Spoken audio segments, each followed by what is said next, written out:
another episode of People, Place, and Purpose, the show where we hear stories from business owners, creators, and entrepreneurs about how they got started, what they love most, what challenges them, where they've had to pivot, learn, change, how relationships and networking have helped along the way, and ultimately, how they turn their passion into a successful venture and are living a life they love.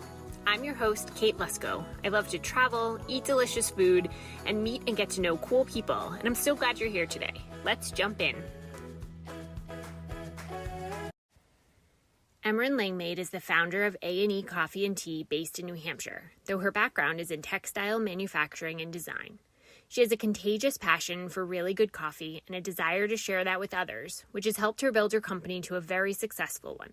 We talk about so much in this amazing episode, including the value of building relationships, for her, both throughout the supply chain, but also locally with other businesses and with mentors, challenges she encountered along the way, her story of losing herself in the work and the changes she eventually made to re-find herself and some work-life balance.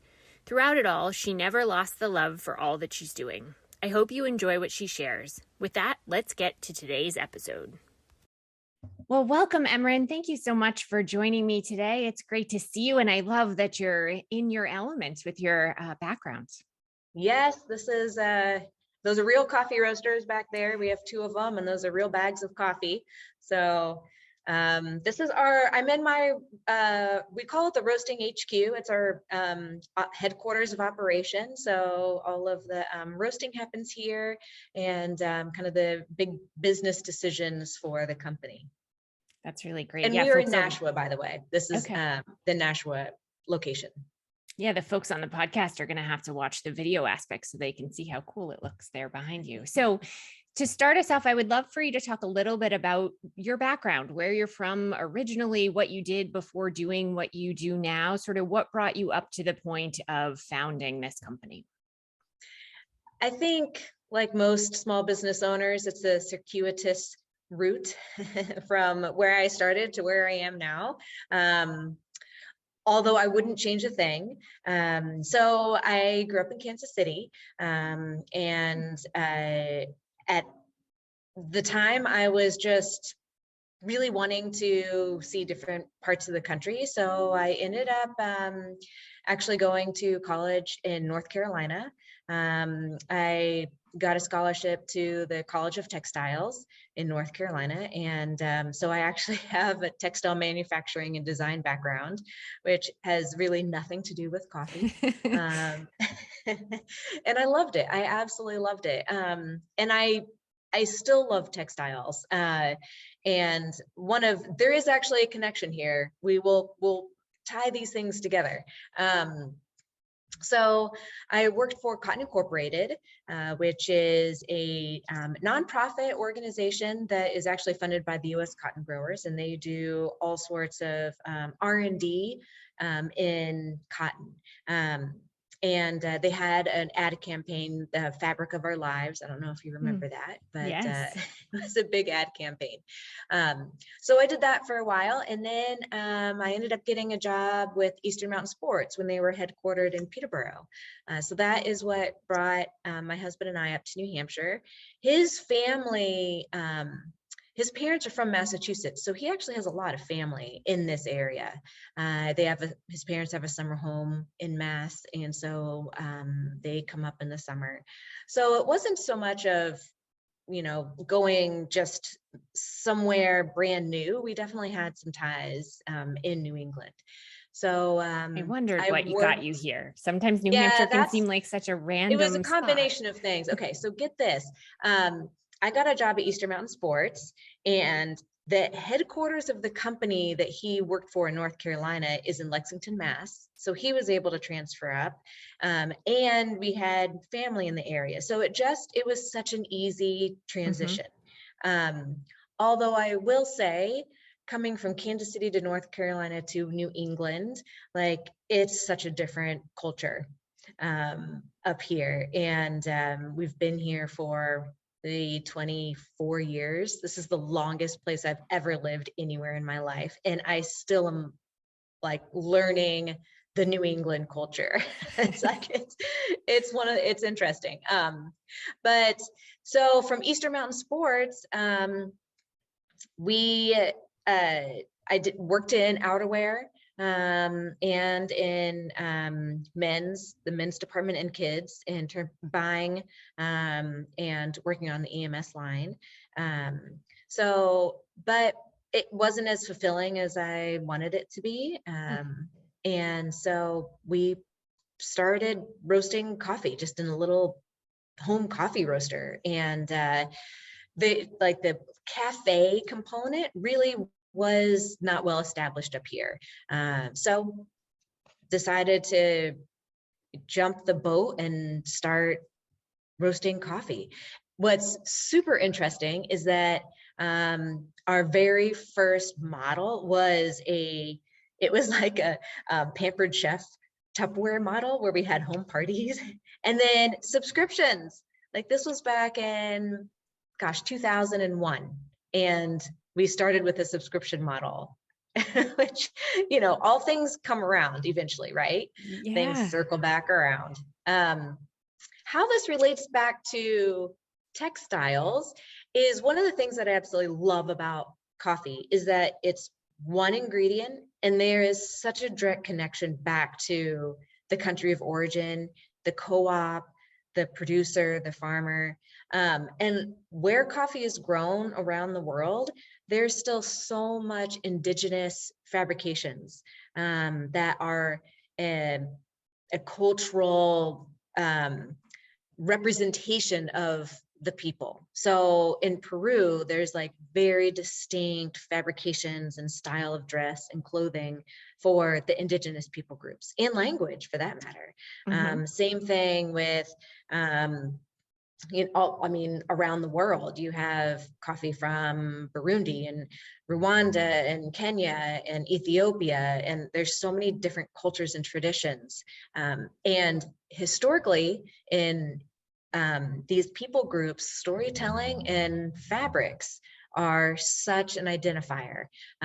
So that's something that I've just found like really fascinating in both of these completely different industries.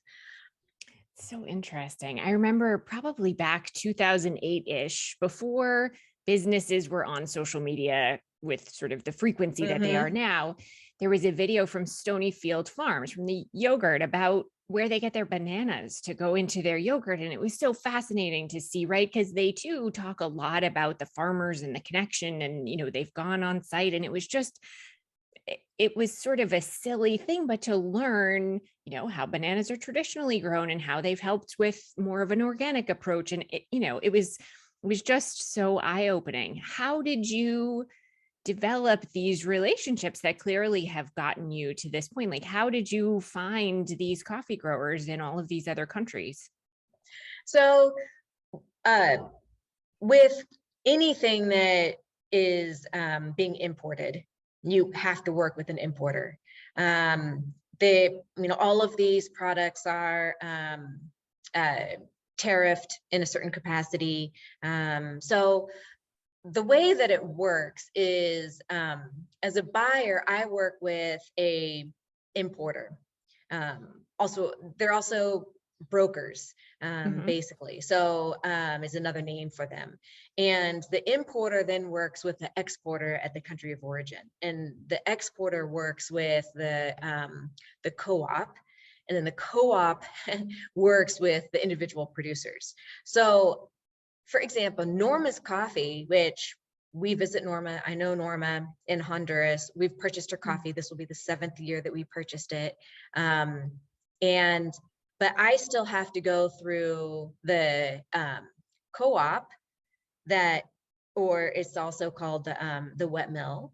And then they have to work with an exporter to get it on a container. And then the exporter has to have a negotiation with an importer in the States, because the importer is purchasing that container. And then I purchase it technically through the importer. So I know people through all of those lines. But that's just, I can work directly with Norma, but it still has to go through these channels just because it's a commodity.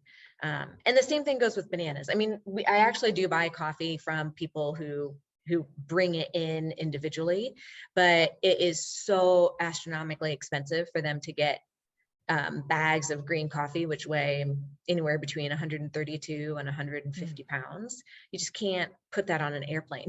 I mean, you can, but it's going to be really expensive. So, it's all of those channels are really well oiled, and it is really developing the relationships, all the way through that supply chain. I wouldn't be able to buy Norma's coffee if I didn't have an importer that was willing to remove some of their own bags to put her coffee on the container. So it just is, it's working all of these different supply chains. Yeah, I got really excited, but I love the relationships and, the connections on that side of things. But I want to go back to, you decided to sort of start this. You saw a need. What was your vision at the beginning? Like, what was it that you wanted to do or bring to the community? So we were always really, so Adam and I focused, okay. A&E is Adam and Emeran. That's where we get the name. Let me go back. And my husband was part of the business. He was the first roaster that we had. And it was something that was really his hobby. He loved this. And so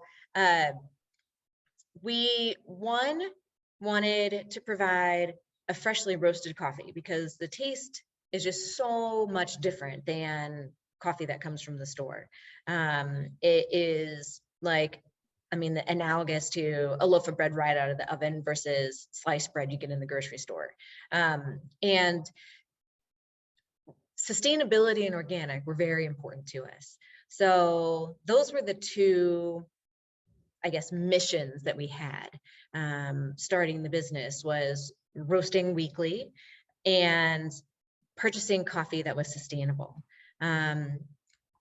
So like I said, we started with a subscription model. I did home parties and kind of went through this coffee education tasting experience, and then tried to pitch subscriptions. And actually, it was so local, I delivered them. Wow. I would drive around and deliver them, which is really hard to believe. I got to know the back roads of Southern New Hampshire really well. Explore a little bit. Well, and the education piece makes sense because I was thinking, sometimes people don't know that they need better. If they don't know that this amazing product exists, they may think that what they have is fine. And so I would imagine the education was a really important part to sort of show people, hey, coffee can actually taste this amazing. Yes, that has always been a cornerstone of our business is education. So education on flavor, which is the fun part. The biggest hurdle I've found with that is, people drink coffee with cream and sugar, generally because they don't drink very good coffee, so they need to add cream and sugar to make it taste good. So like the number one hurdle is actually getting people to try it black. And when they do, the best compliment, and probably the one we get most frequently, is, I like this. I can drink this coffee black, which is like, yeah, that's the way you should be drinking it. We certainly allow people to put cream and sugar in their coffee. I even do on occasion. I really enjoy kind of that creamy, little sweet, desserty type flavor once in a while. But when you're really trying to experience the whole process, the aroma, the flavor, the finish, drinking it black is definitely the best way to go. And like wine tasting, we set up a flight of coffee so that you can taste a variety of them. And it's that comparison that really starts to excite people. And then in terms of the other side of education, it is a socioeconomic environmental impact. Coffee is unique. It's one ingredient. It's not complicated. Almost everything else we have, even cotton, almost everything else we have in our life is multiple things. I mean, just think of your cell phone. It has 1,000 little pieces in it that come from all over the world, and coffee is just one thing. So when we get it, we can trace it back to the countries of origin. And I've traveled and I've seen, what is important at origin, what growers and producers really are interested in, and being able to tell their stories too. Yeah, that's really amazing. So you're doing home parties. It was your first location, the one in Milford? We started in our basement in Milford. Yes. Okay. So that was our first location. And then when did you sort of take this public on a larger scale? It was about 1.5 years into it that we needed to move it out of our house. So I leased a space in Amherst on 101A. It was in a shopping plaza that had a hair salon, jazzercise. Mother and Child was there. I don't know if you're familiar with Mother and Child. A pizza shop. It was a corner unit, and we sold bags of coffee and drip coffee, and we had a small espresso machine. So we kind of started this cafe, although the focus was really on selling bags of coffee, not being a place where you could come in and drink and sit down and hang out with friends. We also got our first wholesale account. So Santos Dumont, if you remember them, they were on the west side of Milford in the old schoolhouse. And so that was our first wholesale account. And all of a sudden we were a legitimate business.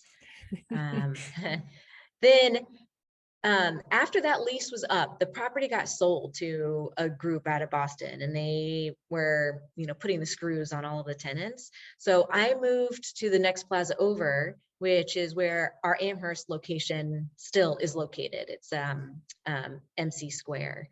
And so that was kind of the first move that we had. And fortuitous, because the building that we were in burned to the ground. Oh, so we relocated at a good time. Yeah, for sure. It's so interesting how stuff like that happens. So did you, once you opened the storefronts, if you will, did you hire employees and sort of, I mean, that's a whole other adventure, I would imagine. Certainly, I'm sure you had experience in past roles at EMS and otherwise, right? Working with folks, but what did it look like when you had to start building a team? That was tough. I'm gonna be honest. It was tough for two reasons. One, I was pregnant, had a baby. So there was just a whole nother layer of stuff going on at the time. And even though, I had never actually managed anybody. So I am a worker bee personality. You put a task in front of me and I'm going to get it done. So that delegation was I still work on delegating. It's something that I have to really mentally delegate. My first employees were a lot of women that were at the church that I went to.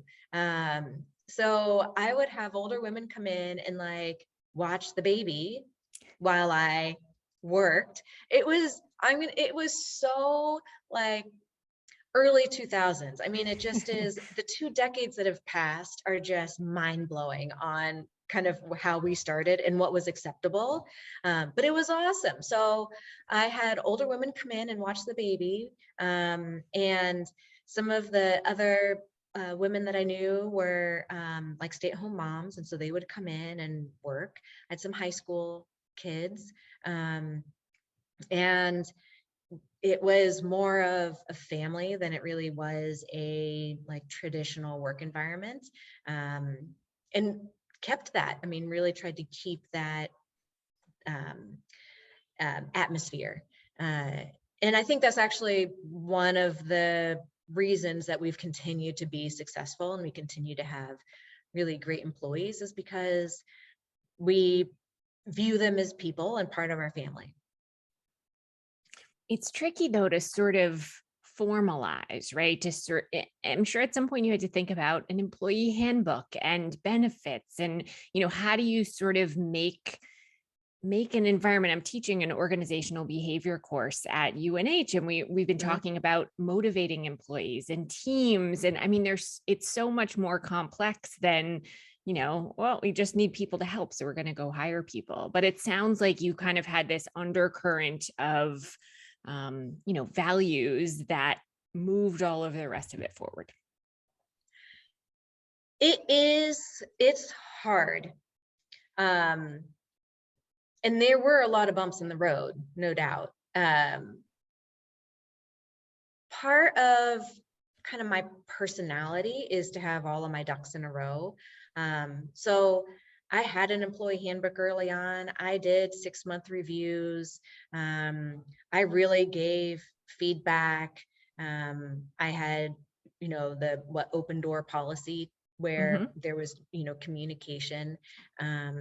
I would have outside events. So we would have a barbecue or a picnic or a game day, or we went sledding. So trying to incorporate a social side. And I definitely had an older employee base also, which, I mean, I really do enjoy working with people who have been in the workforce for a while, or just more mature.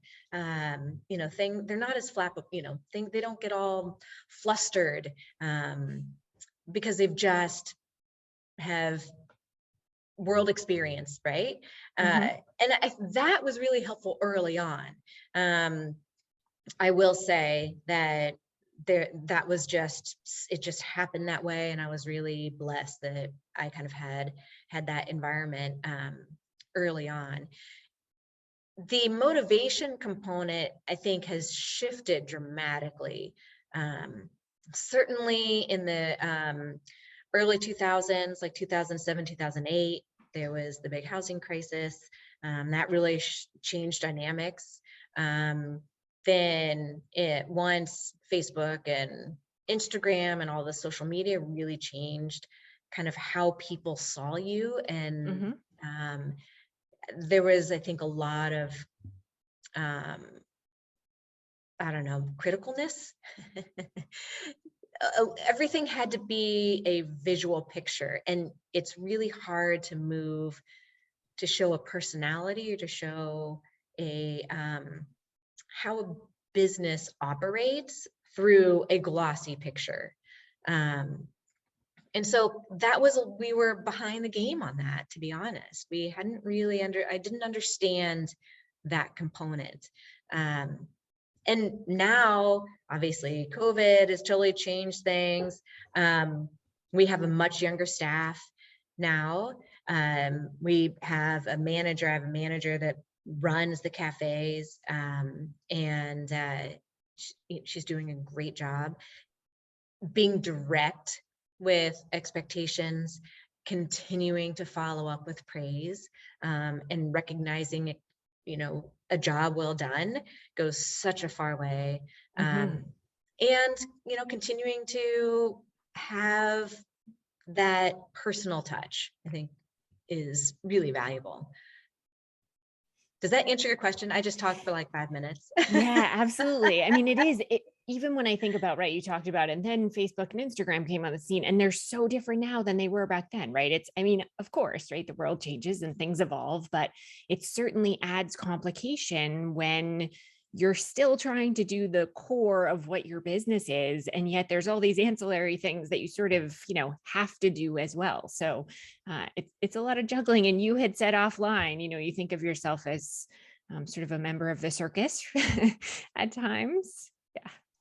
juggling. Right. My current job is ringmaster. So I definitely have been the clown at times where I'm just trying to like keep everything going and plugging holes and patting people on the back and but now in terms of the structure and organization that we have, I oversee the operations and am definitely making sure that all the components are working in harmony together. So that's how I view myself today. Well, and so speaking of all the components, so you moved into your sort of second and current location in Amherst, and then where did things go from there? Well, I mean, the business took off. We were really the only specialty roaster in Southern New Hampshire. We always focused on single origin coffees, so we were ahead of the curve when it came to that. I, picked up wholesale accounts, whether it was restaurants, coffee shops, retail, and our subscription model grew, although we started to mail and have pickup. So I wasn't delivering no more anymore. driving around.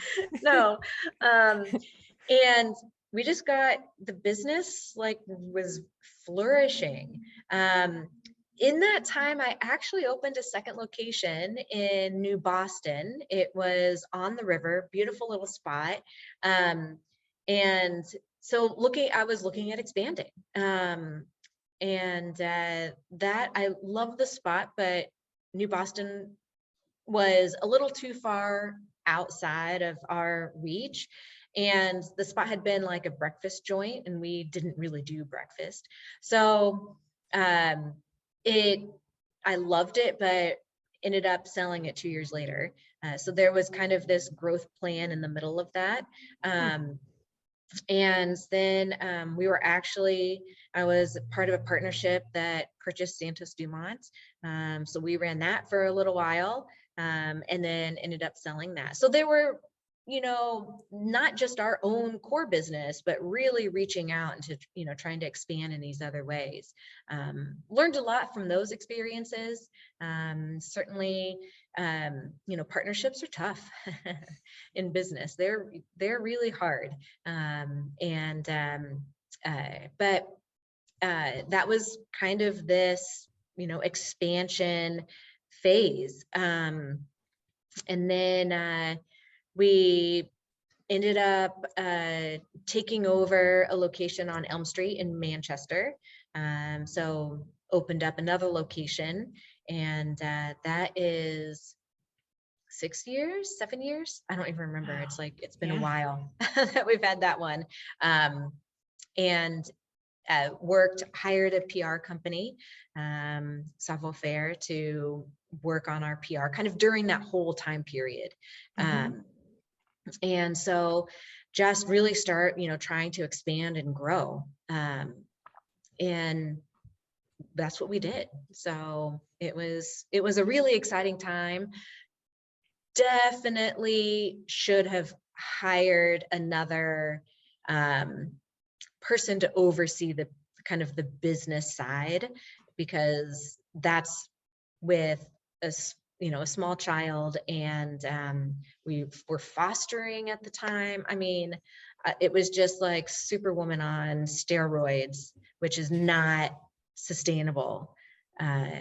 So that was, really, I think, part of where I started to get overwhelmed with the business, and it started to take over for sure.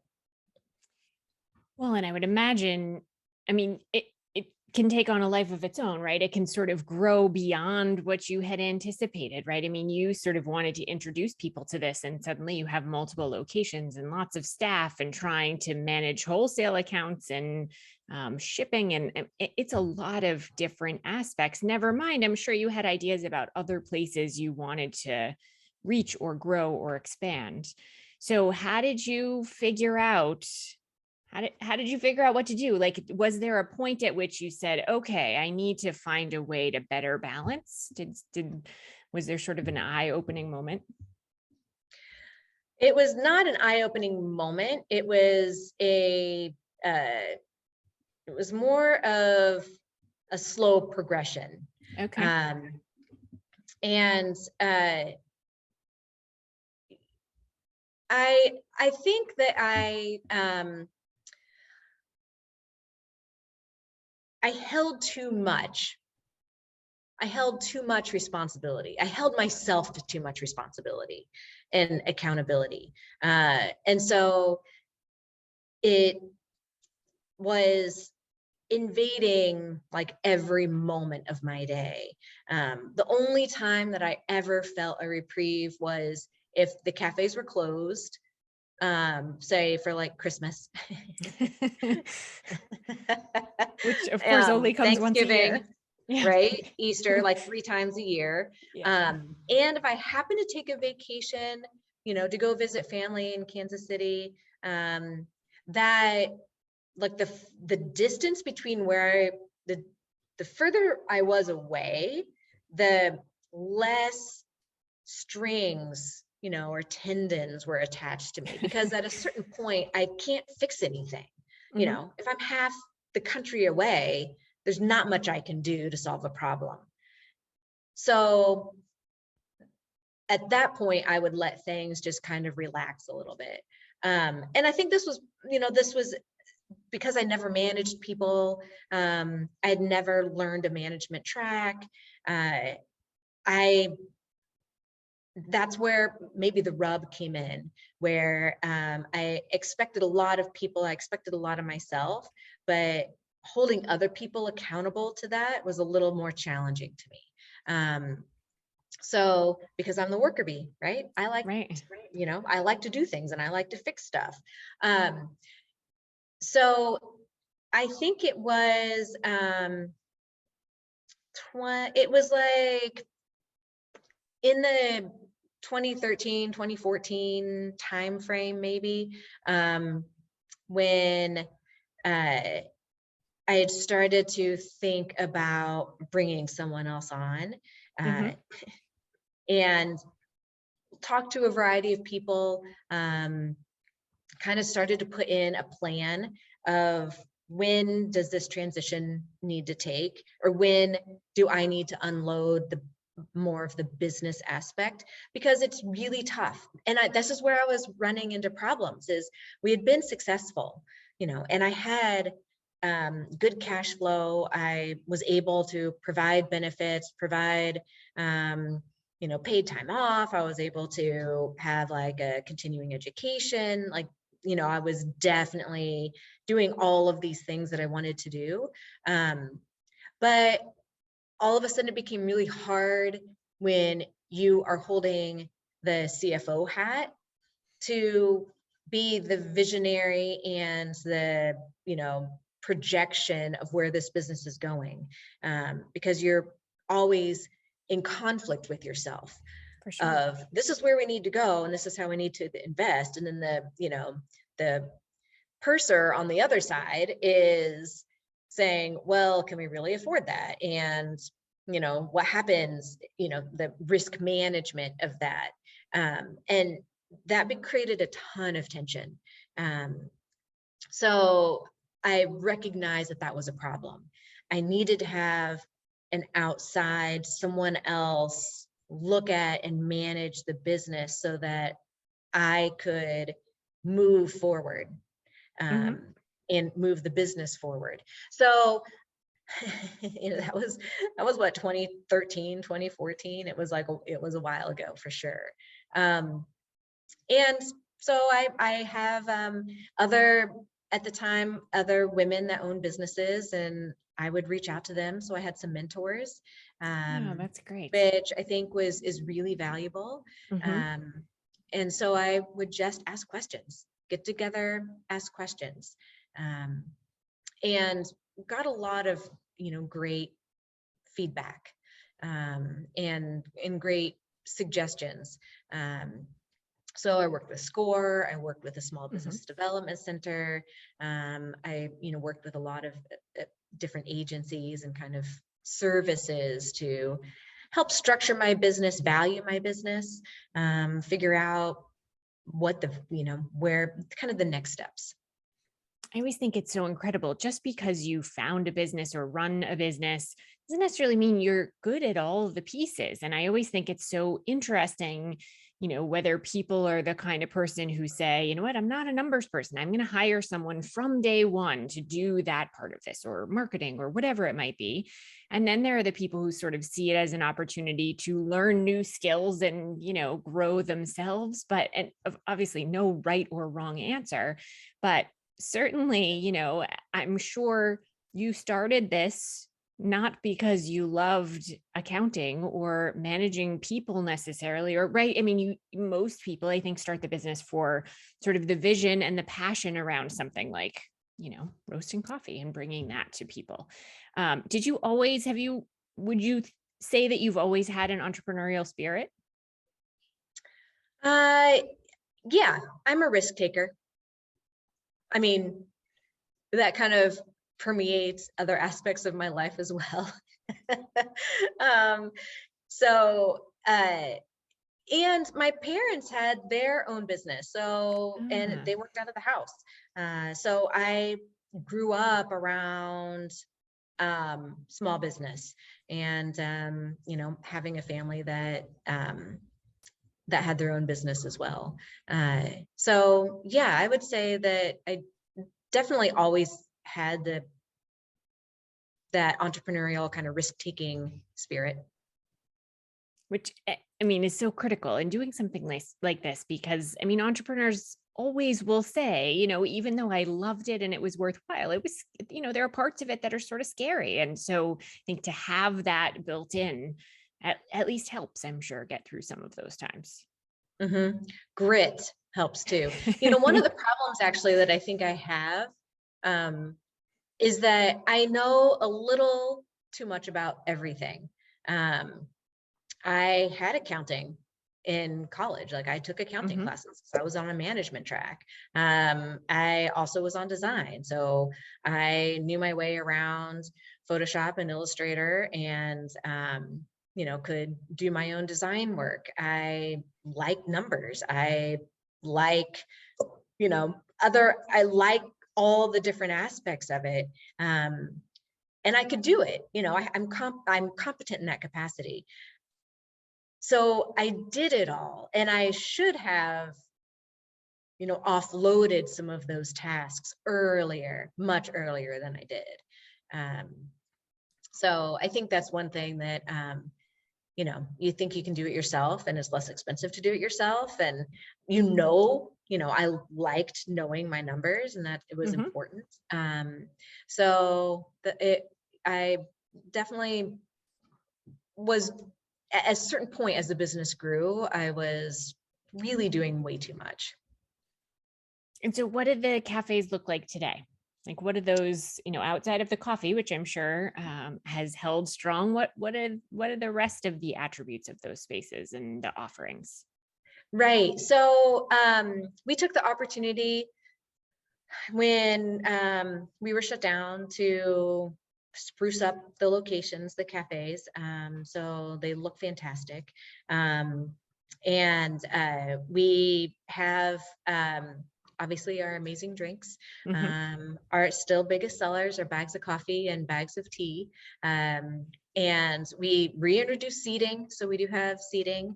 One of the things that we actually love about both of our locations is we have restaurants right next door. And so there's this really great synergy of business, because we're doing more morning, early afternoon, and then they do, afternoon into night.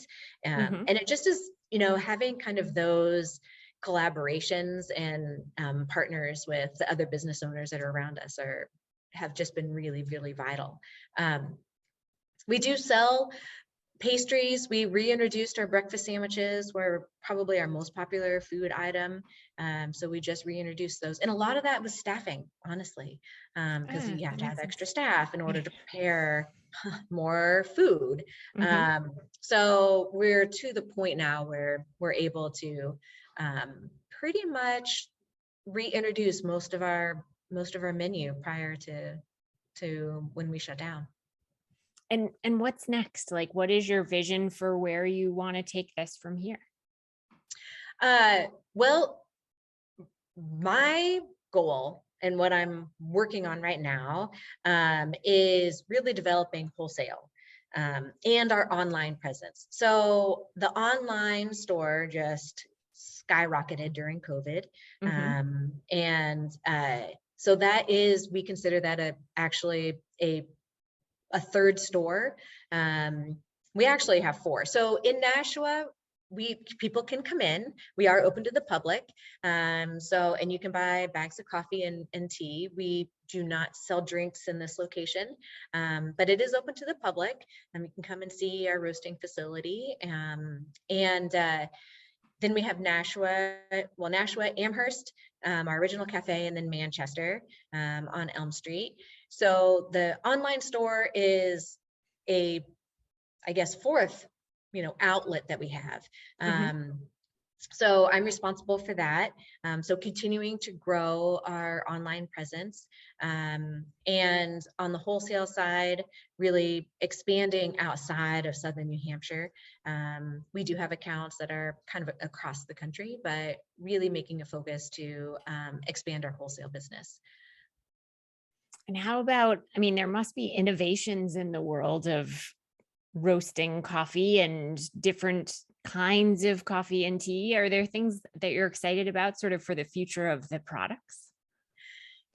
Interestingly, roasting is, so the 2 roasters we have here, there's the small one, which is, we call Black Betty, and then the large one is Big Honey. They are a traditional roasting method. So a lot of specialty roasters will use Dietrich's, and basically it's a drum with a heat source underneath it. So it's a very traditional way of roasting coffee. There are absolutely innovations, but they are not necessarily, they're just different, not necessarily better. So we really like the way a Dietrich roasts coffee. In terms of what I'm excited about, and I think I mentioned this in the questionnaire that you sent out, is at origin, there are some interesting processing methods that have been developed over the past few years. And our coffee collections, we have core coffees. Those are ones that are very traditional standard taste profiles that we can produce year in, year out for consistency, which a lot of our wholesale accounts want. We want consistency. For sure. And then we also have the special reserves, which are more of the unique offerings, experimental coffees that are from, we buy direct from a producer.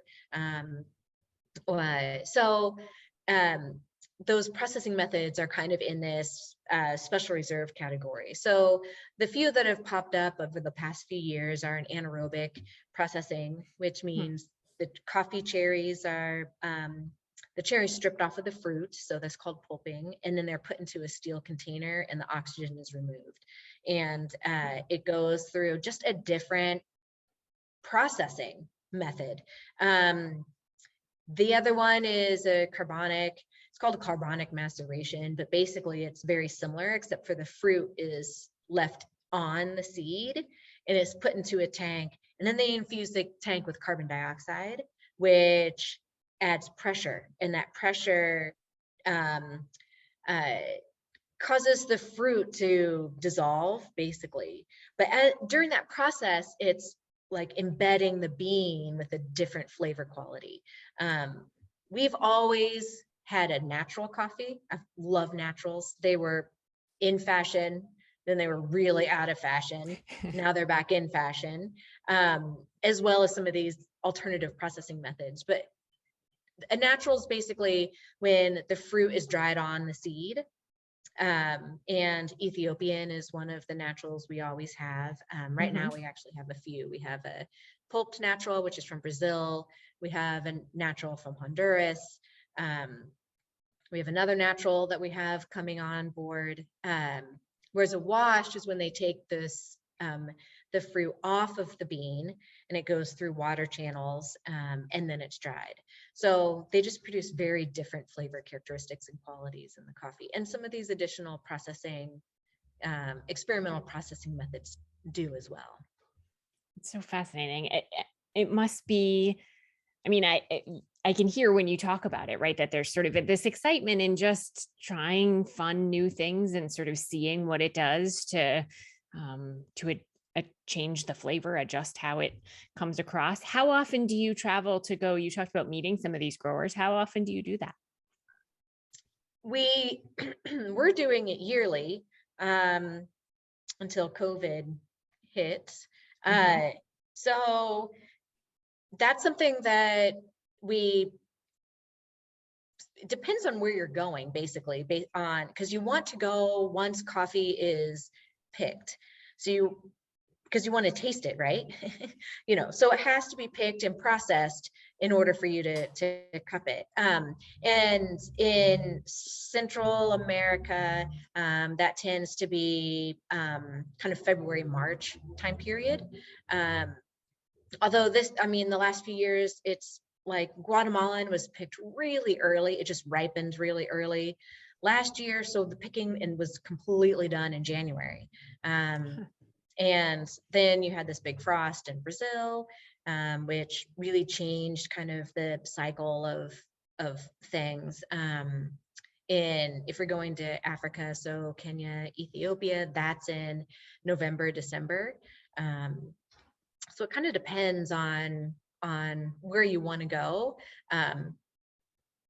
This year, the Specialty Coffee Association has is called Expo, and it's where people from all over the world come for specialty coffee. It's always held in the United States. It's been canceled the past 2 years, but it is, as of right now, going to happen in Boston. So it's in our neck of the woods, beginning of April. So this year, that's what I'm going to be doing, to meet with the co-ops and producers, and then also our importers, and just taste coffee together and just continue to develop those relationships. Yeah, I saw on your website quality relationships, and sort of it, the website says you're a bit of a maverick, but sort of this, desire to do things a little bit differently. But relationships are just so important. So at the core of so many things. Yes. Yes, they are. So you've brought in some help to sort of, get you a little bit of balance. What does that look like? What do you do for fun? What do you do for self-care? Like, how have you sort of rebalanced the world of Emeran? Yes. So I started to recognize what I said, 2013, 2014. It was the end of 2018. So it took 4 to 5 years to actually get to a point of bringing someone in on the back end to take over the business and financial side. And that was super hard to let go of reins, I'm going to say, of that.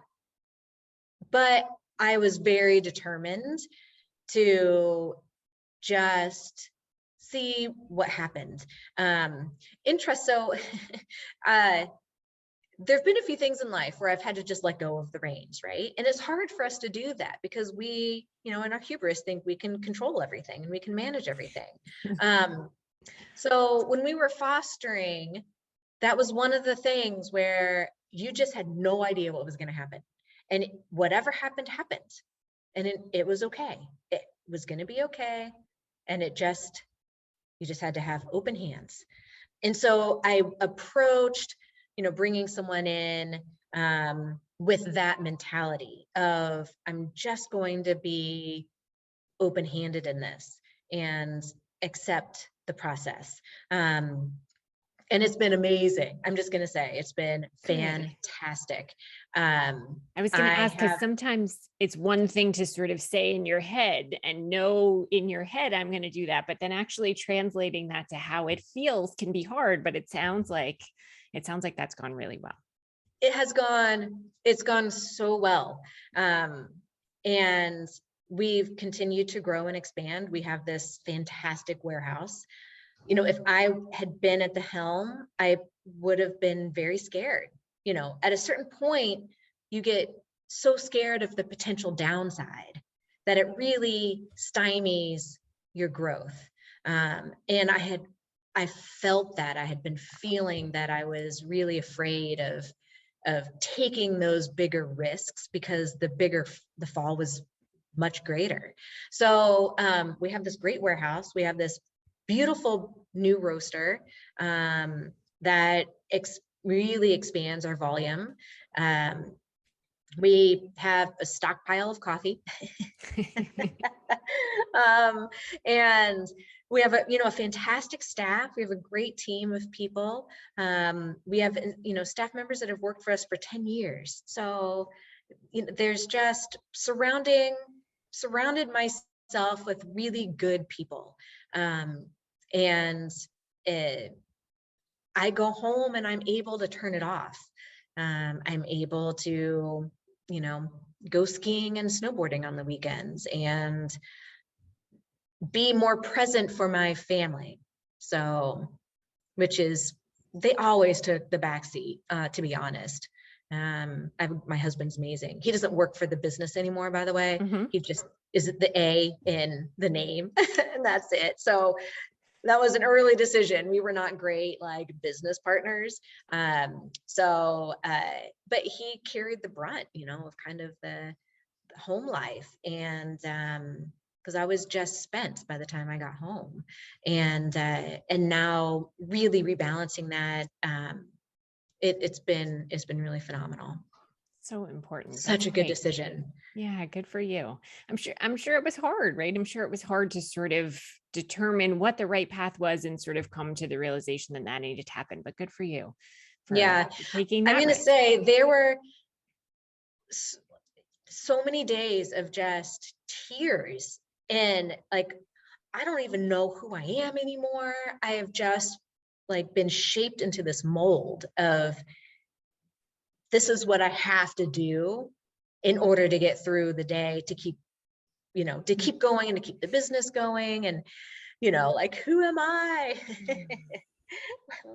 If I weren't doing this, I would be nobody. It was, you just go through those, this is your identity. And I think that's a big problem that we have, that what we do becomes our identity, and success and making it whatever that definition is for you. And you kind of lose all of those joys in the moment, because you're always striving for what's next, as opposed to kind of sitting in the moment. And that's a practice that I've learned and has been so helpful for me.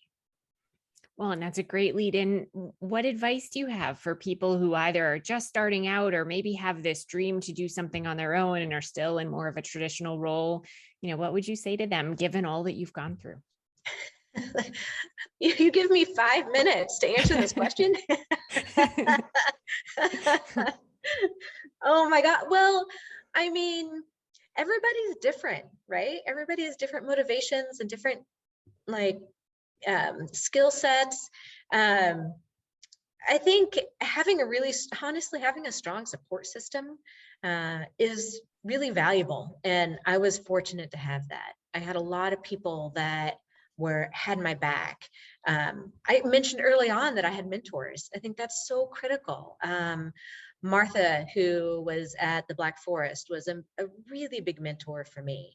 Amy LaBelle from LaBelle Wine, she and I started about the same time, and she's been, a fantastic mentor. I reached out to, like I said, the SBDC, the Small Business Development Center, and Hollis McGuire was running that for a while, and she was fantastic.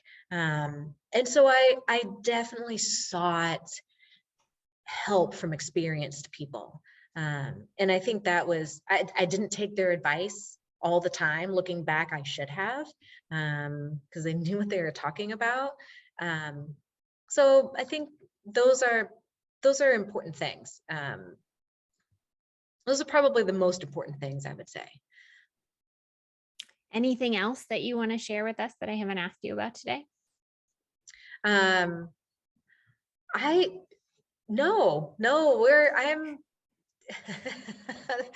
like such an open-ended question. I mean, I think at the end of the day, I also mentioned this in the little questionnaire, is that I really love what I do. I love what coffee does. It's such a connecting, positive thing. People get together and connect over coffee. They socialize over coffee. They rekindle relationships. It's such an easy little gift to give. If I'm thinking about you, let's, have a cup of coffee together. Our consumers' buying power is really valuable. Like when producers want to sell what they have, that's the biggest thing. They want to sell their product, and they have to have people that are willing to buy their product. I want to buy more coffee from Norma. And I can only do that if people buy it from me. So there's a really positive circle of being able to purchase coffee from amazing people in third world countries around the world that are really making a positive impact in their communities. And then being able to move that all the way to our end user that is, enjoying that cup of coffee with a friend, or just taking a moment for themselves.